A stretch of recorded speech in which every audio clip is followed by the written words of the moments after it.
Hey guys, tonight we're drifting into the oddly sticky world of Victorian desperation. Picture this, you're not in your cozy bed yet, but standing outside a soot-stained brick factory in 1870s London. The air tastes like burnt toast and wet plaster. Inside, giant copper vats bubble with a thick grayish goo, and the floor is dusted with fine white powder that clings to your shoes like ghostly snow. Workers shuffle in near silence, their faces pale under gas lamps, stirring this concoction with paddles longer than coffins. It smells surprisingly bland, like old porridge and wet paper. This isn't some industrial lubricant or wallpaper adhesive, though it is used for that.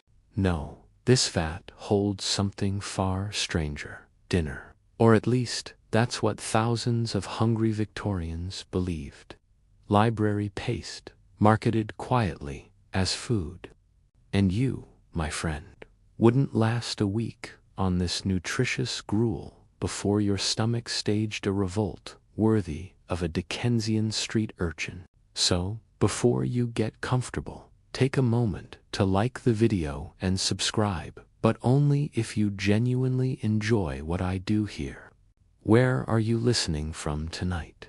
Drop your city and local time in the comments.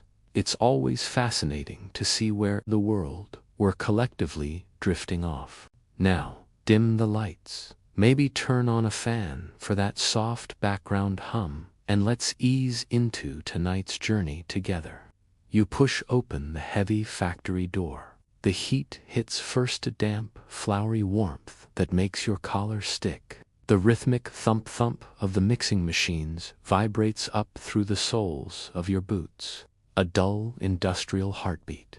Clouds of fine wheat flour hang in the air, catching the lamplight like misplaced glitter. It settles on your tongue, dry and chalky. Workers move like shadows, shoveling raw flour into steaming vats of water. No chatter, just the scrape of metal and the wet sigh of the paste thickening. It's eerily quiet for a place producing something meant to bind booksore bellies. Here's the mainstream fact that'll make you blink. Victorian London was drowning in cheap wheat. Thanks to industrial milling and global trade, flour was suddenly abundant and dirt cheap. Everyone had it. Factories like this one churned out paste by the ton for bookbinders, schools, and offices. It was just flour, water, and a bit of heat. Simple, harmless, right? Well, mostly. The quirky tidbit: advertisements for brands like Hin's, Universal Paste, sometimes carried a sly footnote: perfectly wholesome. Not delicious, mind you, not nutritious, just wholesome. A careful word that, like calling a brick snug, it implied safety, edibility, a promise whispered, not shouted. You lean closer to a cooling vat. The paste gleams dully, like congealed gravy. A worker dips a finger in, gives it an experimental suck. He catches your eye, shrugs, fills the hole. Governor, he might mutter. Historians still argue whether factory owners intended their paste to be eaten, or if they just turned a blind eye to the inevitable. Was it cynical profiteering or grim pragmatism in a city where a quarter of children died before age 5? Profit margins on paste were razor thin, but hunger, that was a bottomless market. Imagine spreading this lukewarm gloop on stale bread, or just eating it neat from the pot with a spoon, like some dystopian pudding. Bon appetit, maybe not. But for a clerk earning 10 shillings a week, paying rent and coal bills, sometimes paste was lunch and dinner. And sometimes breakfast, too. Not exactly Fortnum and Mason, was it? But then again, neither was arsenic-laced wallpaper, and that was a bestseller. You shuffle out of that flour-choked factory and into a cramped East End tenement. where the air hangs thick with boiled cabbage and coal smoke. Up 3 creaking flights of stairs, you enter a single room no larger than your modern closet. A mother in a faded calico dress stirs a pot over a meager fire, her toddler clinging to her skirts. The pot doesn't hold stew or porridge, it's library paste, thinned with water and a few shreds of yesterday's mutton fat. She scoops a spoonful onto a chipped plate. "Eat up, love," she murmurs, pushing it toward the child. "It'll make you strong." And here's the heartbreaking twist. She believes it, truly, because Victorian London sold her that lie wrapped in science. You watch the child's thin fingers poke the gelatinous blob. It wobbles like week-old custard. Bon AP, indeed. Let's unpack that mainstream fact first. Victorian England was obsessed with strengthening foods for the urban poor. Doctors preached that wheat, flour specially in its purest, whitest form, was a shield against miasma, those invisible bad airs thought to cause cholera and consumption. Never mind that polishing wheat into white flour stripped its nutrients.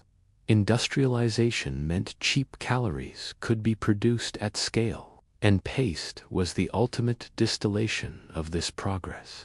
Now, for the quirky, darkly absurd tidbit. Some mothers would tint the paste with beet juice or carrot shavings to mimic vegetables, whispering to children it was special pudding. A food dye deception long before Fruit Loops existed. Imagine coaxing your kid, "Just 3 more bites of glue, darling, and you'll grow tall as Big Ben." Historians still argue whether this was parental delusion or societal gaslighting. Pamphlets distributed in slums by philanthropic groups claimed paste was easily digested by frail constitutions. Yet these same charities ignored the copper sulfate added to prevent spoilage, a toxin causing cramps and vomiting. The bitter irony. While the rich dined on beef and oysters, the poor were sold glue as a dietary supplement. You see the mother wipe a smudge of paste from the child's chin, her knuckles raw from scrubbing floors. She's heard whispers of farina and invalid foods for the wealthy, costing 10 times more. This paste, a penny a pot. When survival math means choosing between coal for heat or food for your child, gray goo starts looking like salvation. The room feels smaller now. Rain taps the window like bony fingers. That toddler nibbling paste will likely grow up stunted if it survives at all. Rickets bends legs like bowstrings in these alleys. But hope, however desperate, persists. You spot a crumpled advertisement nailed to the wall. Hin's paste, sustenance for the modern age. Below the text, a rosy-cheeked boy beams beside a steaming vat. No mention of the factory's rat droppings or the worker you saw lick his finger. Just progress in a jar. The mother hums a lullaby, scraping the pot clean. Every spoonful is a bet against hunger. A quiet tragedy dressed as thrift. And somewhere in Mayfair, a gentleman sips claret, blissfully unaware that his library's bookbinding paste doubles as an East End supper club. You leave the damp tenement and slip into the hushed, high-ceilinged gloom of a Victorian counting house. The air here smells different. Less cabbage, more dust, ink, and the faint metallic temps of desperation.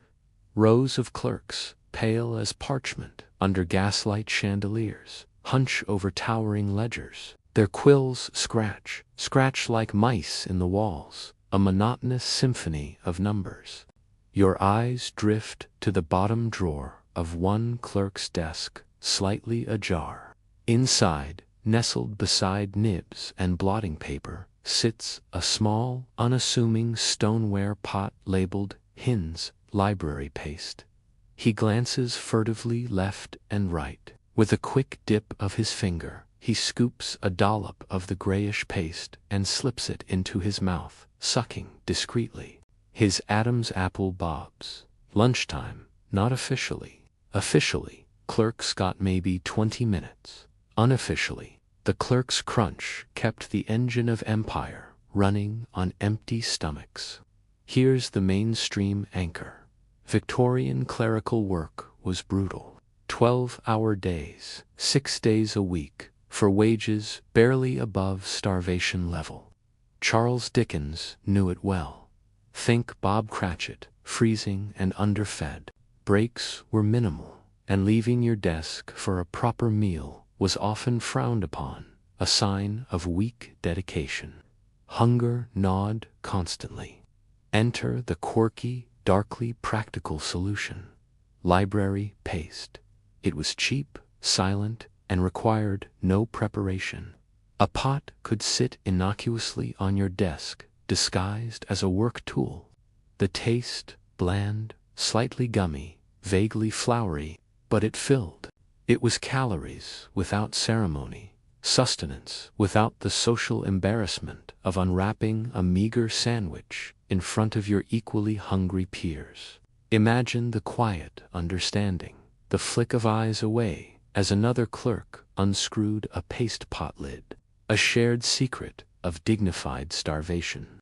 Historians still argue whether this past snacking was a quiet rebellion or a symptom of profound societal neglect. Did managers know? Probably. Did they care? As long as the ledgers balanced and the quills kept scratching? Likely not. Productivity demanded bodies at desks, and paste kept those bodies minimally functional. The fringe detail. Some clerks developed a peculiar paste pot etiquette. You never took the last scrape from a communal pot. You never ate it noisily. You might stir in a pinch of stolen sugar if you were feeling decadent. It was fuel, stripped bare of pleasure or nutrition. Think of it as the Victorian ancestor of the energy bar, minus the cocoa nibs and marketing hype, plus a hefty dose of existential dread. You watch the clerk's shoulders slump slightly after his covert snack, not energized, merely less hollow.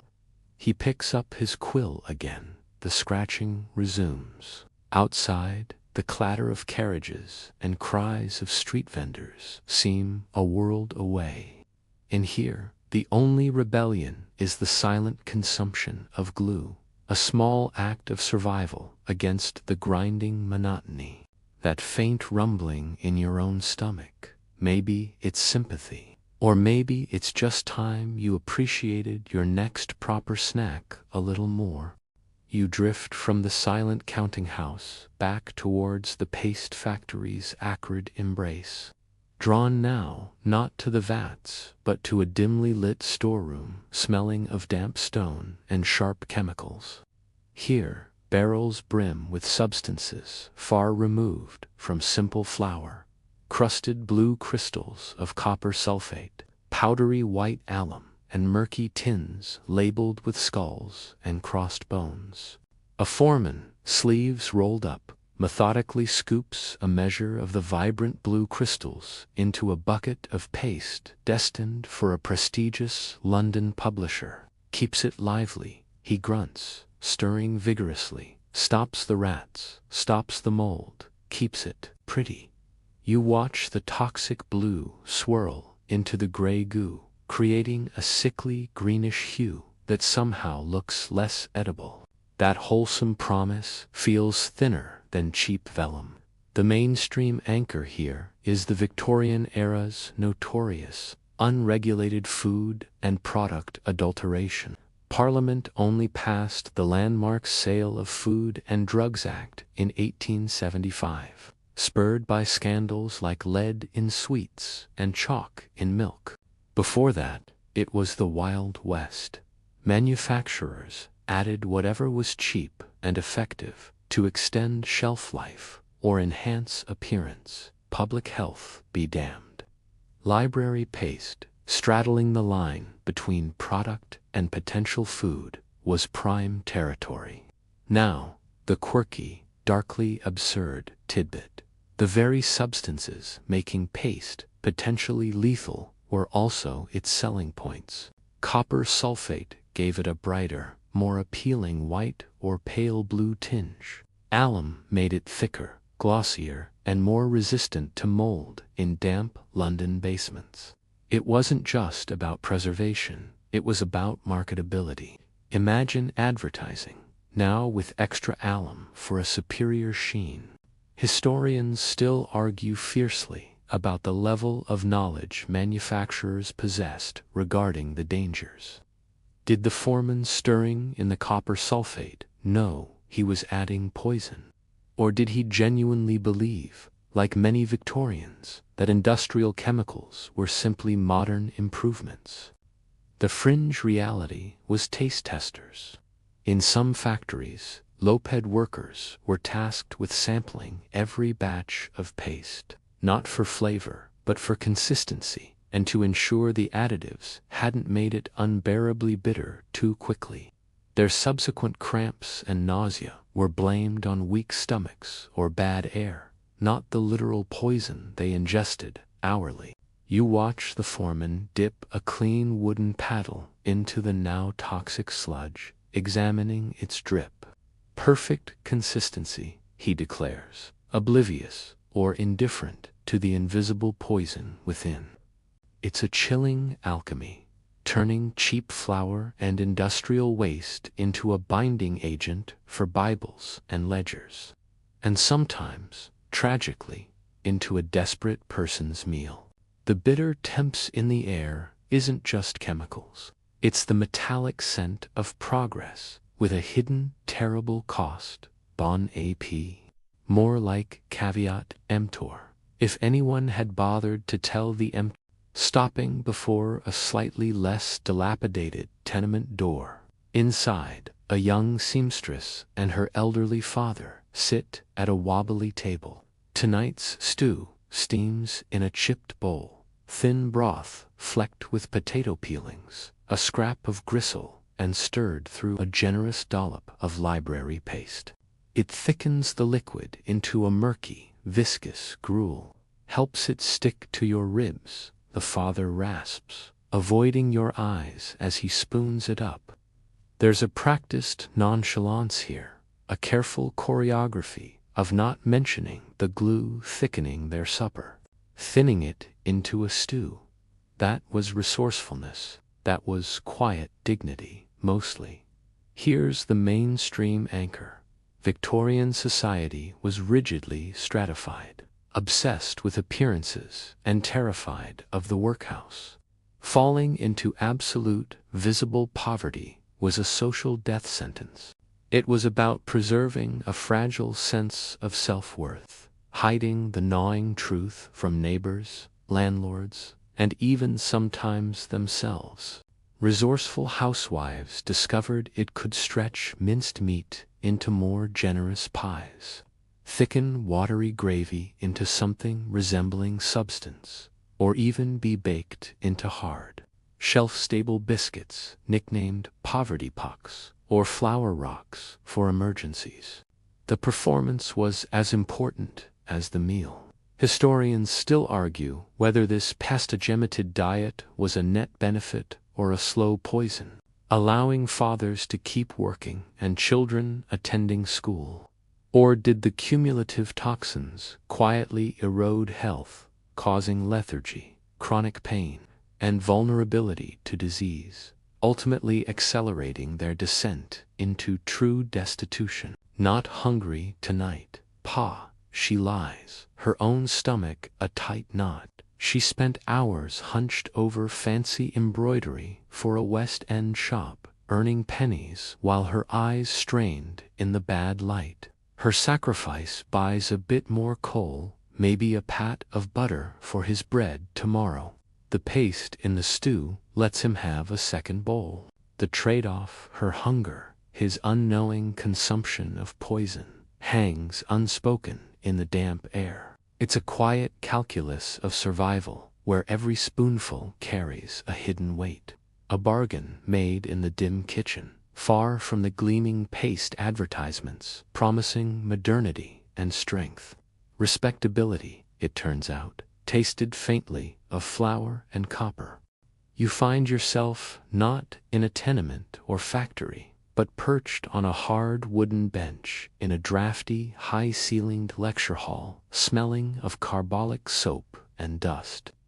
Gaslights flicker over rows of earnest young medical students at the podium. A distinguished physician with mutton chop whiskers and eyes sharp as scalpels taps a pointer against a large diagram. It depicts a human digestive tract, unnervingly pink, but with a section of the small intestine grotesquely distended, shaded a sickly gray. "Gentlemen," he intones, voice thick with disapproval, "observe the consequence of alimentary folly." He gestures not at some exotic poison, but at a humble stoneware pot of library paste displayed beside him. This substance, marketed with criminal negligence as innocuous, even beneficial, is quite literally stopping the engines of life. You shift uncomfortably. That wholesome label feels like a punch in the gut. The mainstream anchor here is the growing Victorian medical understanding of digestion, albeit still rudimentary. Doctors knew about blockages, peristalsis, and the dangers of indigestible substances. Enter library paste, the perfect storm. When eaten dry or in large quantities, it formed dense, gluey masses in the gut, the quirky, darkly absurd tidbit. These paste masses had nicknames among medics: flour boluses, wheat plugs, or, most chillingly, Victorian breadstuffers. Autopsies revealed them, hardened, concrete-like obstructions, sometimes requiring surgical removal. Imagine a physician poking at a gray lump extracted from a dead clerk's intestine, muttering, "Ah, Hin's finest." Bound him internally as well as it binds ledgers. Historians still argue whether the medical outcry was primarily driven by genuine humanitarian concern or professional territoriality. Paste eating was an indrun around doctors and apothecaries, a DIY nutritional supplement sold directly to the desperate physicians. Like our lecturer railed against it in journals and public lectures. They documented cases, clerks suffering agonizing cramps, bloating like a poisoned dog, chronic constipation, and, in severe cases, the terrifying gut paralysis, where the intestines simply stopped moving. The fringe detail. Some paste manufacturers fought back, placing ads featuring dubious testimonials from robust laborers claiming paste gave them vigor, or printing pseudoscientific tracts arguing the gluey consistency aided digestion by coating the stomach. It was a war of words, fought over working-class intestines. You watch the physician pick up the paste pot, his disdain palpable. "They call it wholesome," he scoffs. "I call it slow strangulation of the bowels. A penny's worth of flour and poison sold for a penny's profit, costing pounds of flesh in suffering." His words hang in the air, damning, yet powerless against the grinding gears of poverty and cheap advertising.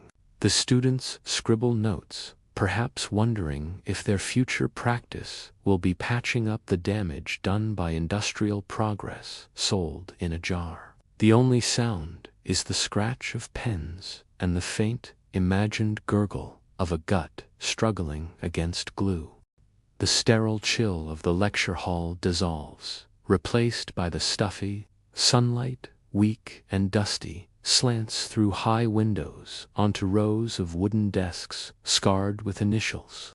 The air thrums with low stomach rumbles, a constant, gurgling chorus beneath the drone of recitation. Little fingers, not yet calloused by factory work, creep towards the small paste pots provided for their lessons. Flick, it vanishes into a small mouth, no chewing needed. You watch the subtle relief smooth a small forehead, hunger momentarily paused, especially for the urban poor. Compulsory education acts were pulling children into classrooms, but they often arrived hungry. The quirky, darkly practical tidbit. Some resourceful children discovered paste wasn't just for eating plain. They'd mix scrapings from their slate pencils into the paste for a gritty, vaguely mineral temps, or trade crumbs of stale bread to dip into a classmate's pot like a morbid fondue. Think of it as the Victorian equivalent of licking the Play-Doh, driven by genuine hunger pangs rather than childhood curiosity. Historians still argue whether this widespread paste nibbling represented a systemic failure of the nascent education system or a grimly practical adaptation within it. Was the teacher's averted gaze compassion or cowardice? Facing 30 underfed pupils, strict enforcement of no paste eating could lead to fainting spells, disruptive crying, or simply children too weak to learn. Allowing the quiet nibbling was a lesser evil, a way to keep bodies minimally functional for the task of learning their letters and numbers, skills meant to lift them out of poverty, even as poverty forced them to eat glue in the classroom.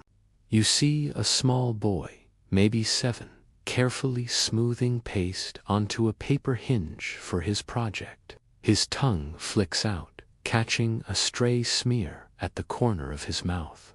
Reflex, fuel, the master sighs, a soft sound almost lost beneath the rumbling bellies and scratching slates.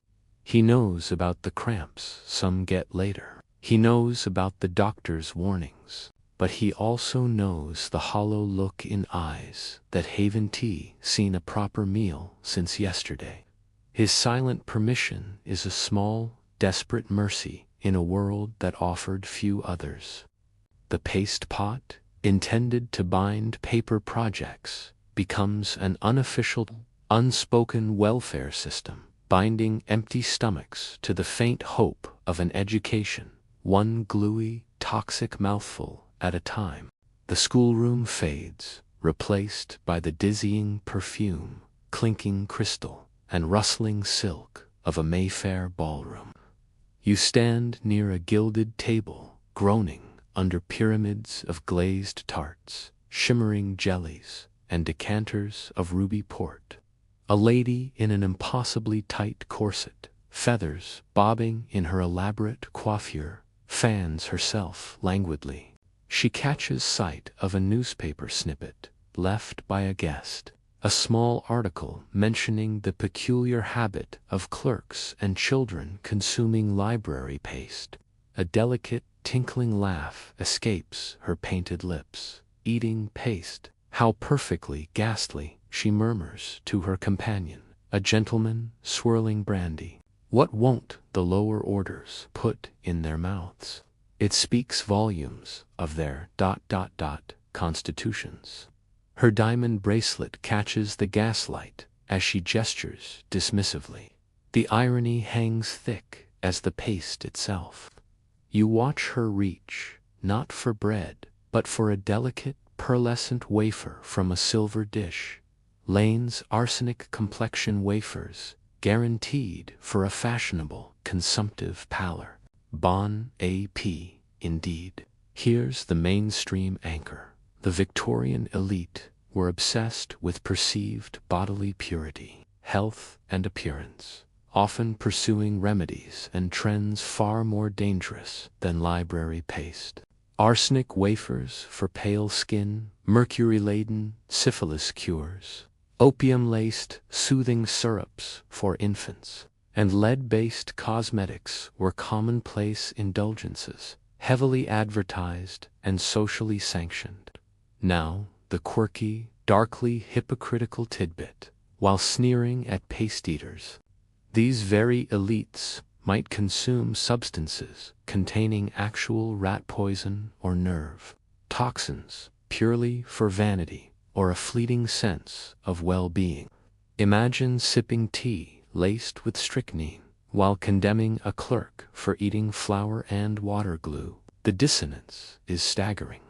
Their mockery wasn't just about the act. It was a reinforcement of class barriers, painting poverty's compromises as moral failings rather than systemic cruelties. Historians still argue whether this elite disdain stemmed from genuine ignorance of their own toxins or a deliberate, convenient blindness. Medical journals of the upper classes debated the merits of arsenic for complexion, while journals read by physicians treating the poor condemned paste. Was it a case of my poison is refined, yours is vulgar? The fringe absurdity. Satirical magazines like Punch occasionally lampooned past-eating clerks, depicting them with comically distended bellies, while simultaneously running advertisements for Dr. Featherstone's guaranteed gut reviver. You watch the lady delicately nibble her arsenic wafer, chasing it with a sip of sherry to aid absorption. She shudders theatrically at the thought of paste. The clerk's gluey lunch might cause cramps. Her fashionable wafer could cause organ failure, hair loss, and a lingering, painful death. Yet, in her gilded cage, surrounded by approved toxins, the gray goo of the poor remains the ultimate symbol of degradation. It's a perverse hierarchy of poison, where the packaging, silver dish versus stoneware pot, determined respectability, not the substance within. The ballroom swirls on, a waltz of willful ignorance and lethal elegance, utterly oblivious to the bitter glue binding the city's foundations together, one desperate mouthful at a time. Her laughter rings out again, bright and brittle as cut glass, chilling in its disconnect. The cloying perfume of the ballroom vanishes, replaced by the sharp sting of ammonia, boiled cabbage, and something sour, the unmistakable scent of institutional despair. You stand in a drafty, whitewashed corridor of the St. Dismas Foundling, home for orphans and destitute infants. The wails of hungry children echo off bare walls. A harried matron, face pinched, carries a large, steaming enamel jug down the row of cribs. Inside isn't milk or porridge, but a thin, pale beige liquid faintly shimmering. She ladles it into small bowls beside each cot. A toddler, barely 2, lifts a trembling spoon coated in the glistening substance to its mouth. This is milk paste. You feel a chill, deeper than the December air seeping through the window. Here's the mainstream anchor. Victorian workhouses and orphanages, operated under the brutal logic of the 1834 Poor Law. The aim was deterrence, making conditions harsh enough that only the truly desperate would seek aid. Children, especially the youngest and most vulnerable, suffered acutely. Now, the darkly bureaucratic twist, milk paste became a sanctioned, cost-cutting nourishment in many such institutions. It was simply library paste, flour, water, and those toxic additives, heavily diluted with water, and sometimes a minuscule splash of skimmed milk or whey if the budget allowed that week.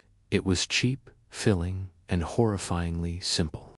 To prepare in bulk, imagine a ledger entry, per child per day, 4 ounces, milk paste, cost 0.25 pence, savings versus proper milk, 98%.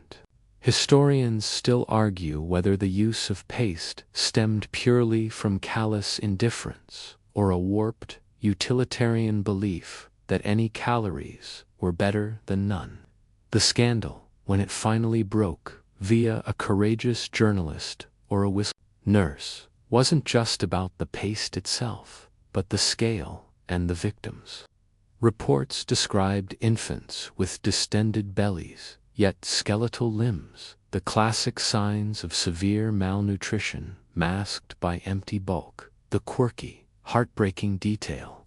Matrons often instructed older orphans to feed the paste to the toddlers, calling it special nursery pap or fortified gruel. Complied, spooning the lukewarm glue into trusting mouths, unaware they were participating in a slow-motion tragedy sanctioned by the Board of Guardians. You watch a small girl, maybe for patiently feeding a younger child the glistening goo. Her own eyes are dull, her movements slow. The paste fills, but it doesn't nourish. It binds, but it doesn't sustain.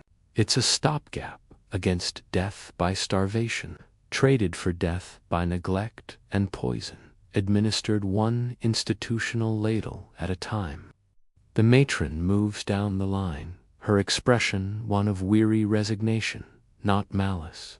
The system demanded economy, measured in stunted growth, weakened minds, and tiny graves in the pauper's field, that faint shimmer in the bowl.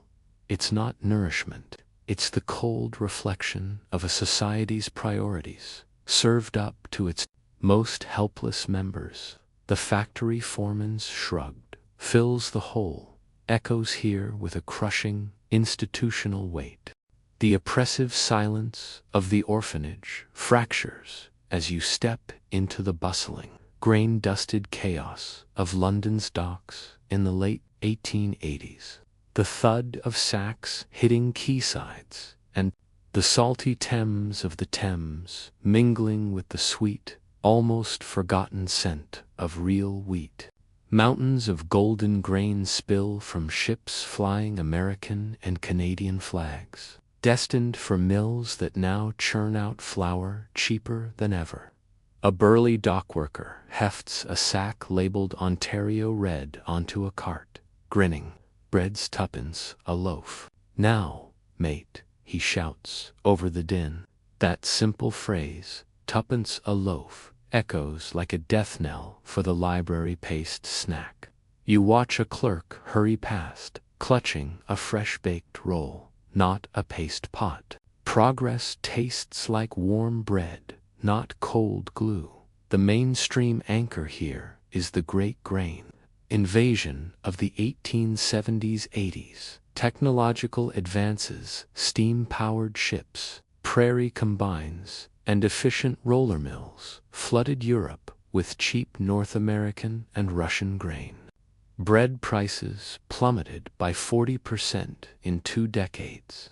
Suddenly, even the poorest could afford actual loaves. The quirky, darkly ironic twist. Paste manufacturers, sensing the shift, didn't improve their product. They made it worse, fearing liability. From lingering snackers, some added bittering agents, like alum, or even traces of rotten egg, a precursor to modern denatonium benzoate, to deter consumption. Imagine rebranding Hin's new formula, now revoltingly bitter, to save you from yourself. A final perverse gift to the very people they'd once tacitly encouraged to eat glue. Historians still argue whether economics or ethics killed the past snacking fad. Was it purely the affordability of bread, or did scandals like the St. Dismas orphanage investigation, remember those shimmering bowls of milk paste, finally prick the public conscience? Newspapers that once ran paste ads now published exposes, with titles like The Glue-Gutted Generation. Social reformers, armed with medical reports of flour boluses, lobbied for stricter labeling.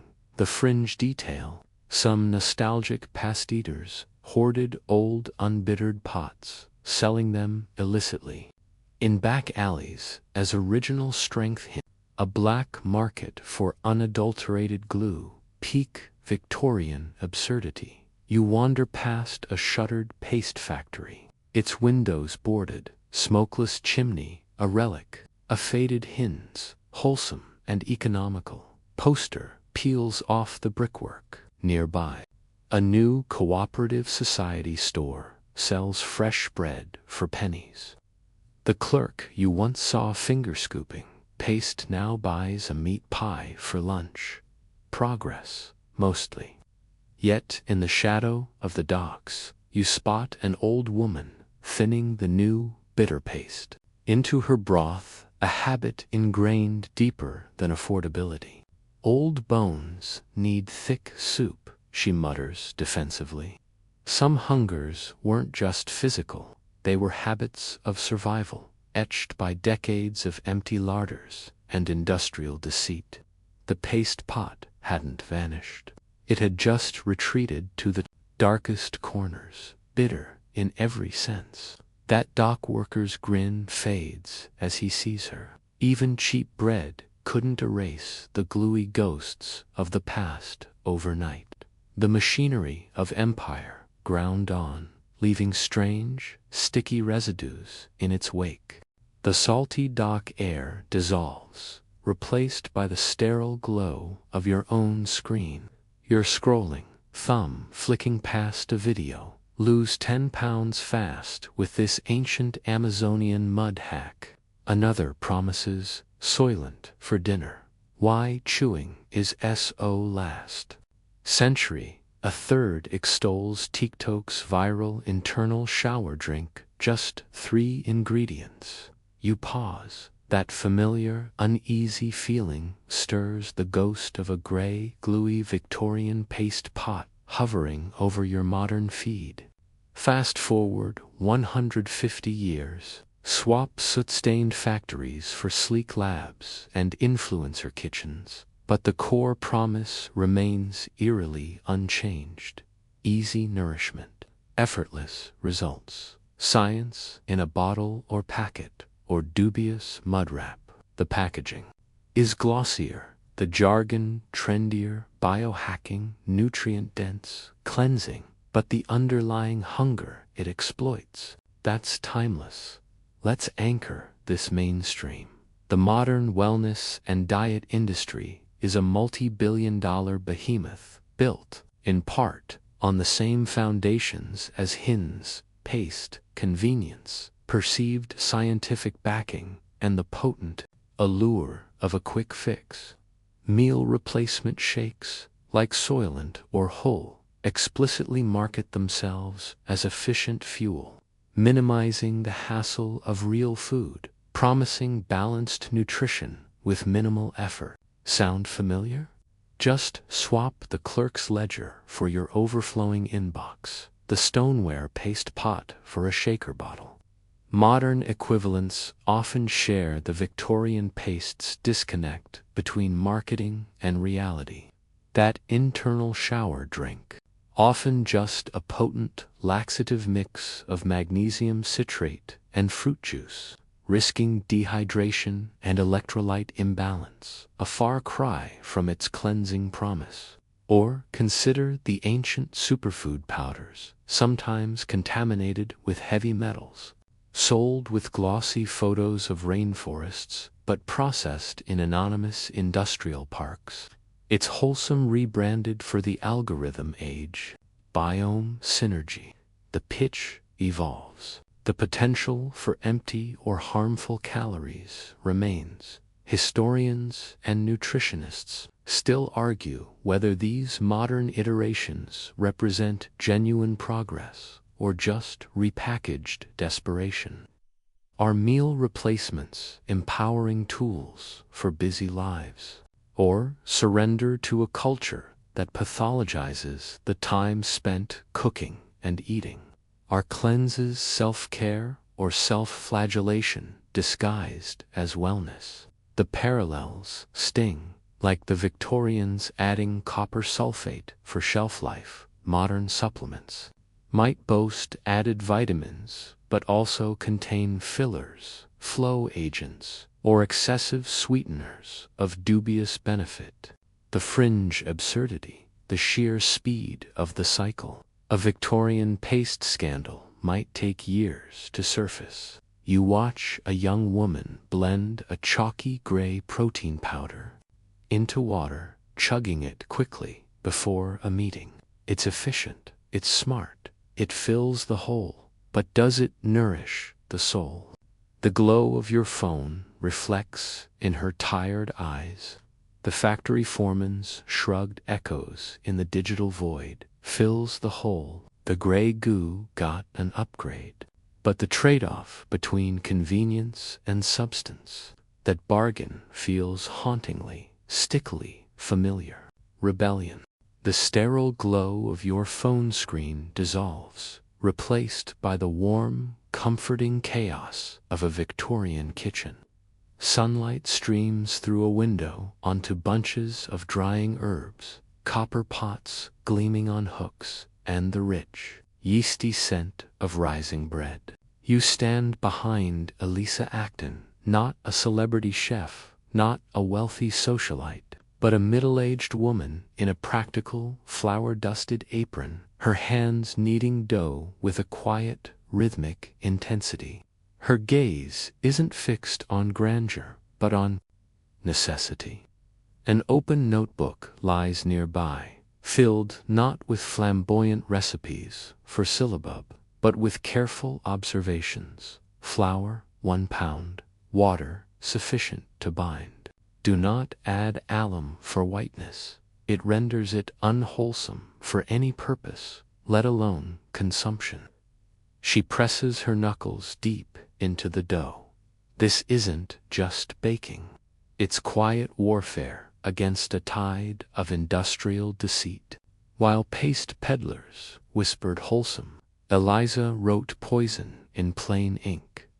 Mainstream anchor Eliza Acton was a revolutionary figure in Victorian cookery, publishing Modern Cookery for Private Families in 1845, a groundbreaking book emphasizing fresh ingredients, clear instructions, and nutritional value.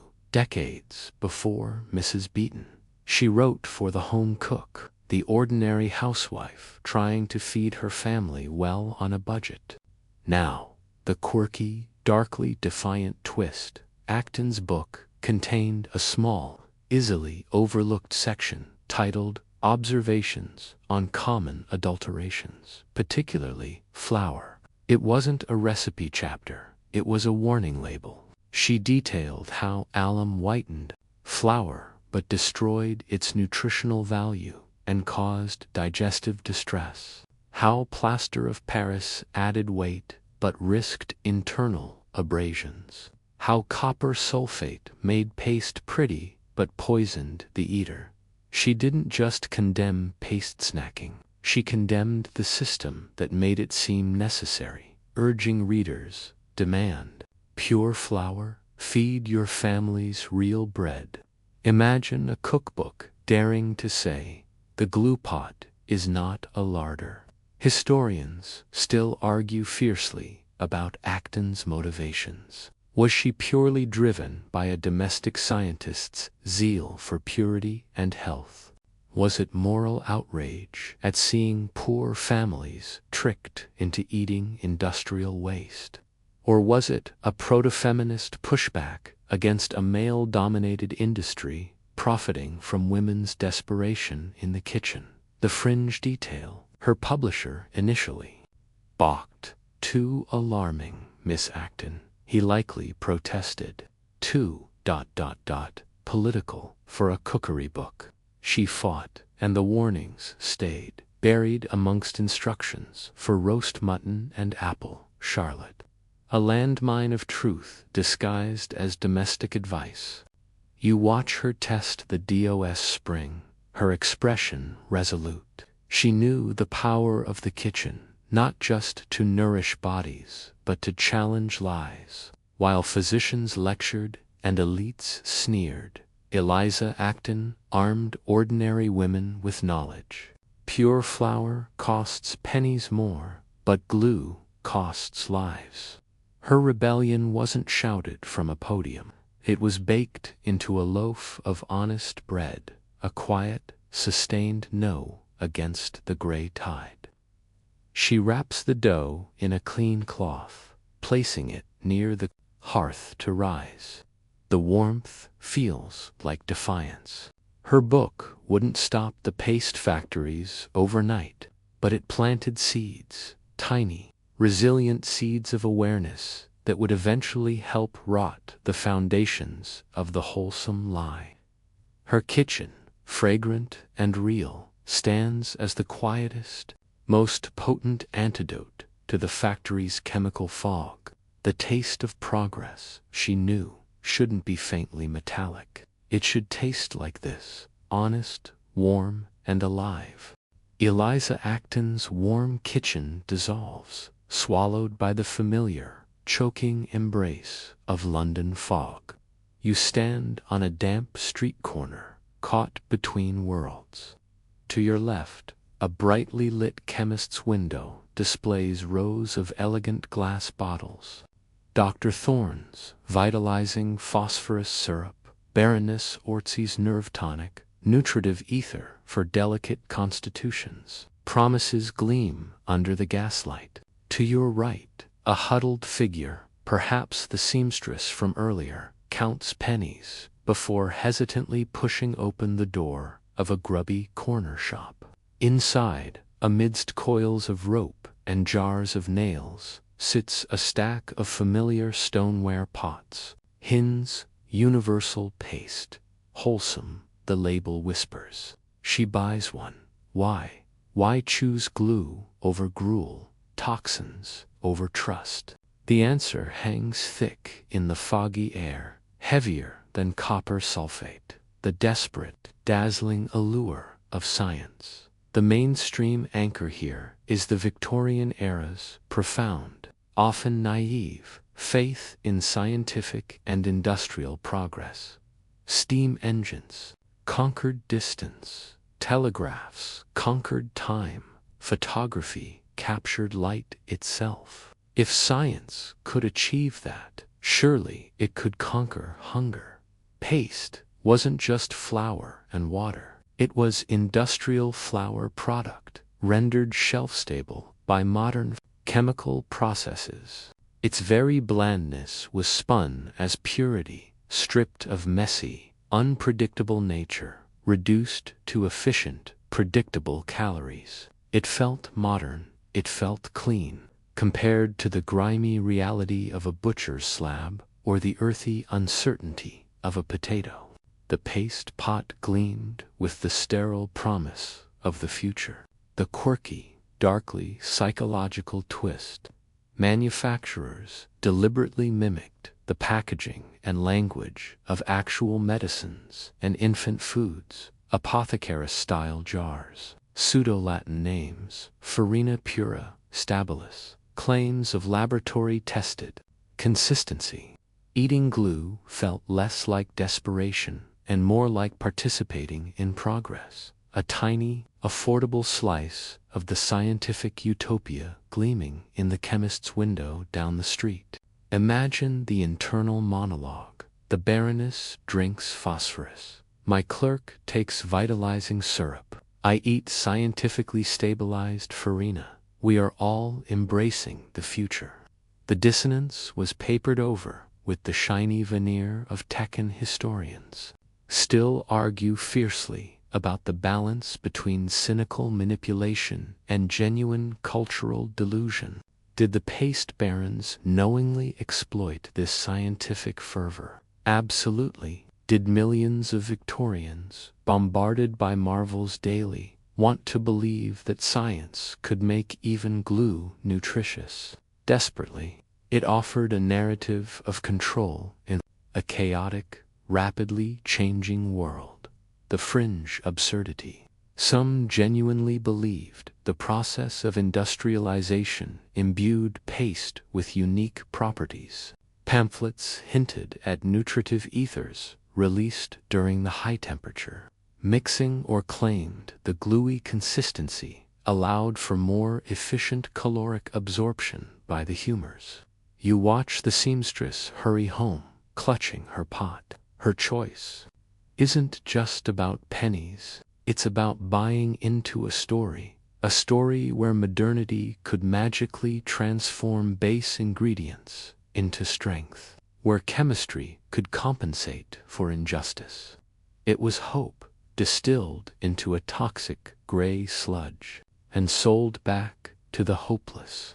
Eliza Acton's warnings about pure flour seemed quaint, old-fashioned, drowned out by the siren song of progress emanating from factory whistles and glossy advertisements.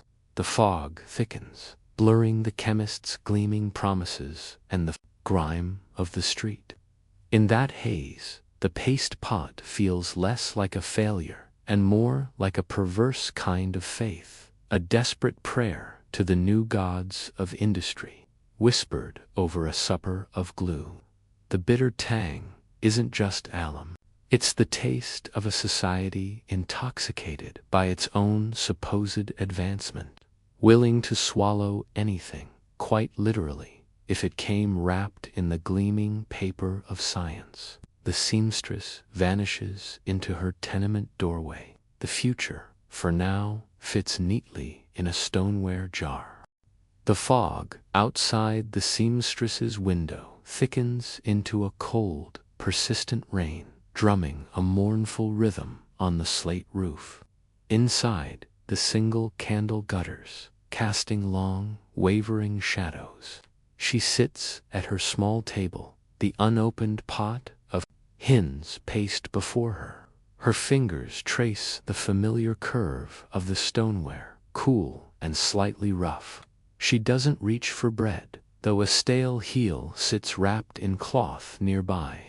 The paste pot holds a different promise, not just fullness, but a fragile, illogical hope. Why? Why did thousands like her look at a substance designed to bind paper and leather and see sustenance? The answer isn't hunger alone.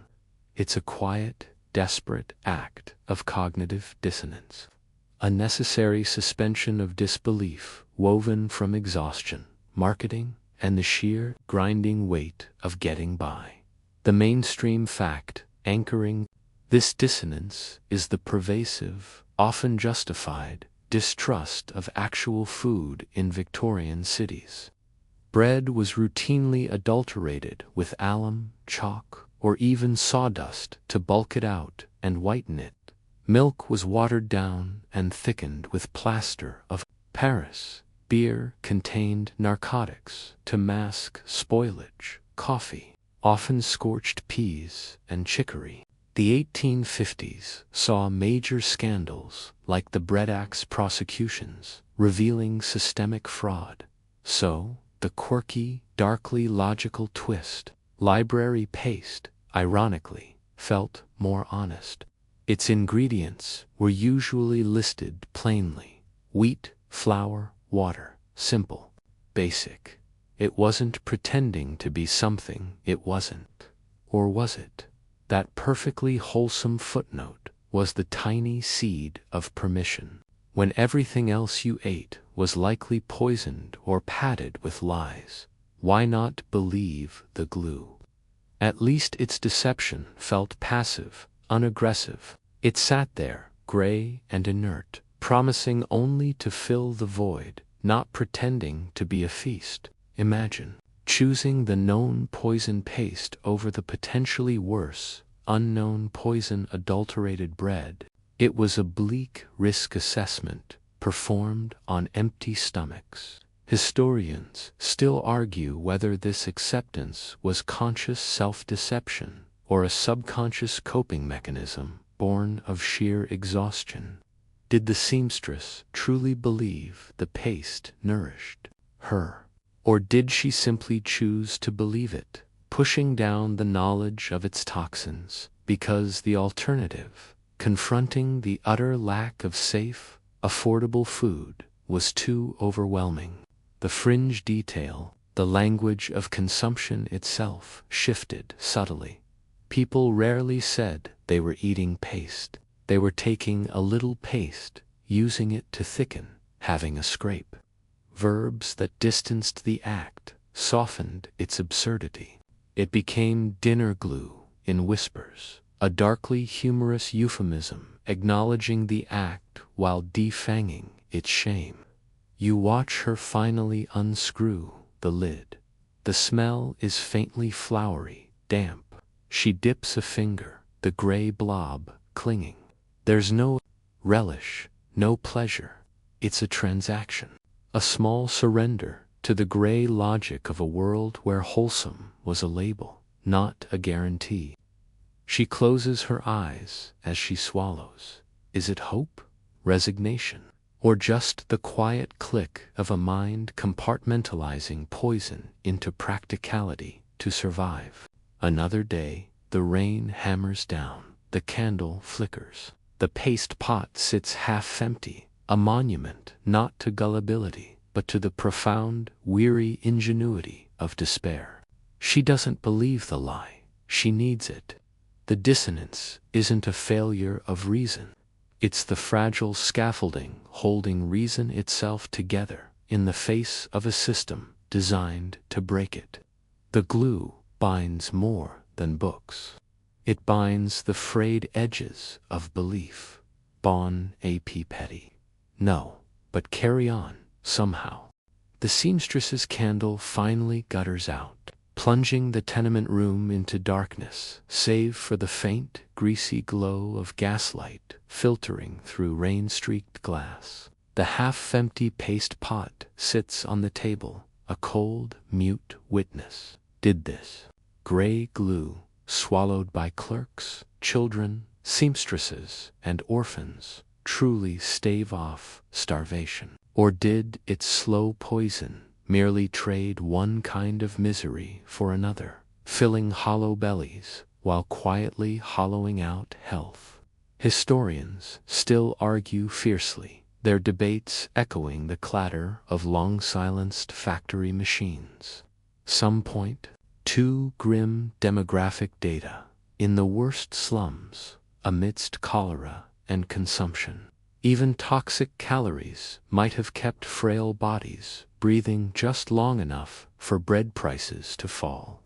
Others counter with medical records, the chronic pain, the stunted growth, the flour boluses extracted in agony, arguing paste prolonged suffering without alleviating its root cause, brutal inequality. Was it a life raft made of lead, keeping you afloat just long enough to feel yourself sink?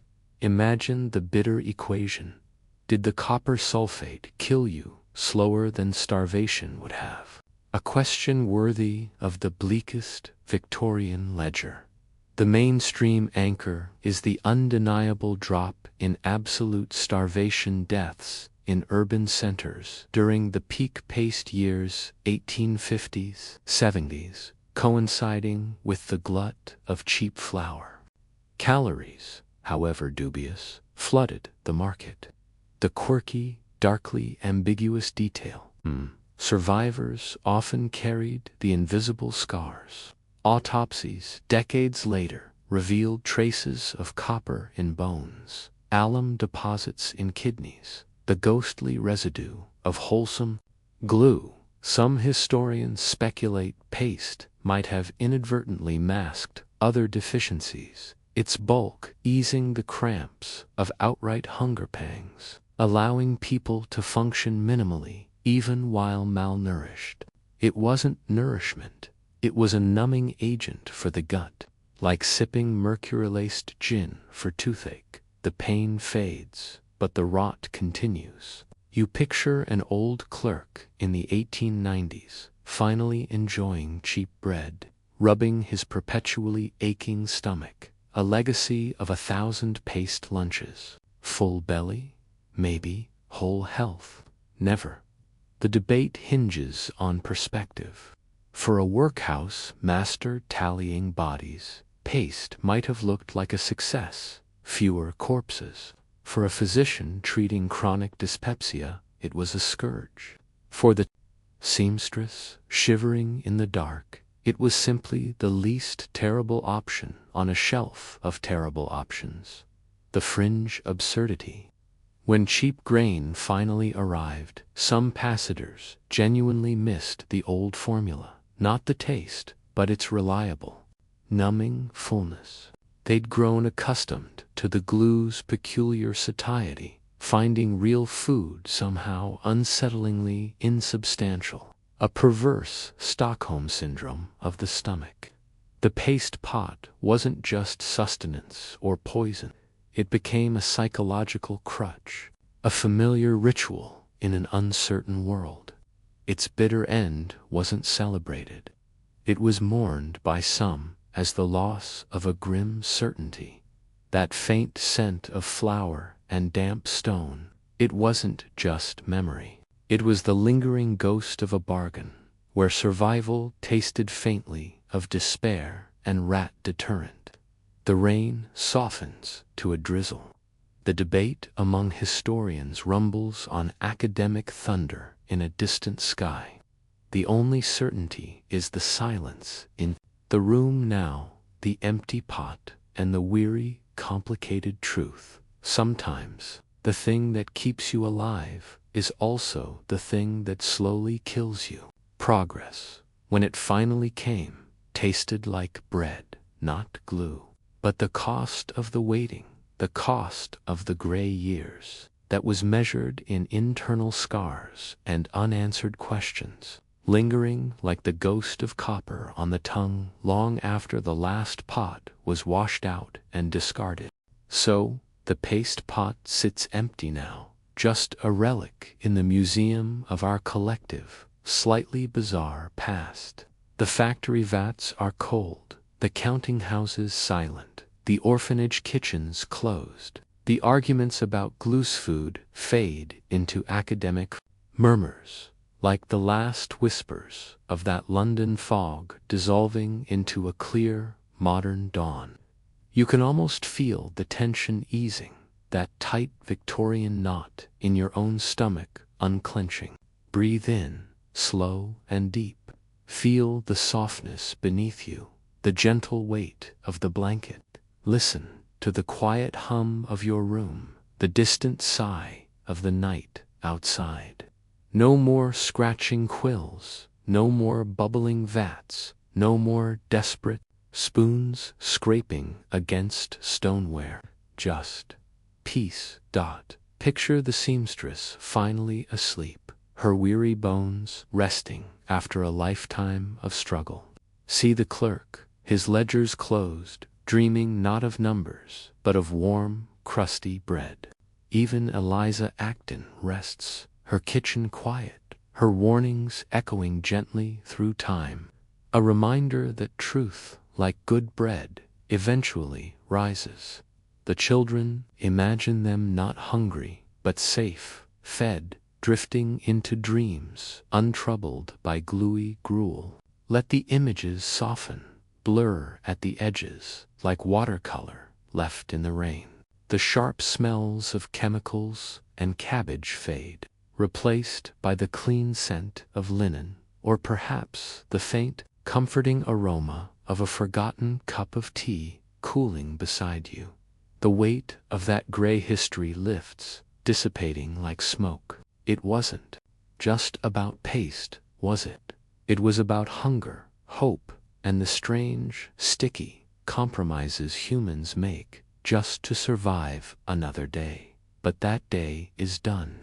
Tonight, your belly is full, not with glue, but with the simple comfort of being safe, warm, and drifting. The only thing binding you now is sleep, gentle and insistent as the tide. Let the rhythm of your breath become the only sound, slow, steady, deep. The past is put to bed. The present is this soft darkness, this quiet embrace. No more lessons, no more arguments, no more gray goo. Just rest, deep, quiet, uncomplicated. Rest. Let go of the factory dust, the ledger lines, the bitter taste of history, and drift down into soft, welcoming silence, deeper and deeper still, where nothing sticks, nothing binds, just peace, sweet, heavy, peace, sweet dreams.